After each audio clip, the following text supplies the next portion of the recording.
მერობის კანდიდატი ნიკა ივანიშვილი კი 8 მარტს მოხუცდა თავშე საფარს ეწვია მან ხანდაზმულ მანდილოსნებს ქალთა დღე მიულოცა და სათნოებისათვის სახლის 23 მცხოვრებელს თბილეული ყვავილები და სამახსოვრო საჩუქრები მიუტანა.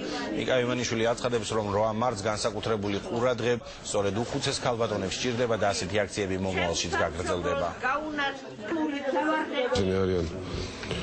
სათნოების სახლში მოთავსებულები მათ ყველანაირი ყოველი სითბო მათ მიმართ გამოთქმული მათი ცხოვრების გახანძლიერების ერთ-ერთი საწინდარია. დღეს 8 მარტია და გადავწყვიტეთ მიგველოცა ეს გადასარევი დღე მათთვის ეს დღე არის ყოველ შემთხვევაში ძალიან სასიამოვნო.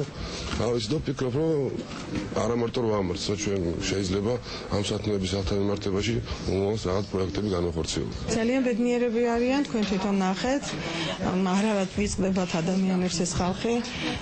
ძალიან მიტოვებულად აღარ ითვლებიან და გრძნობენ, რომ ისინი უყვართ. ამაზე მეტი ბედნიერება რა შეიძლება იყოს.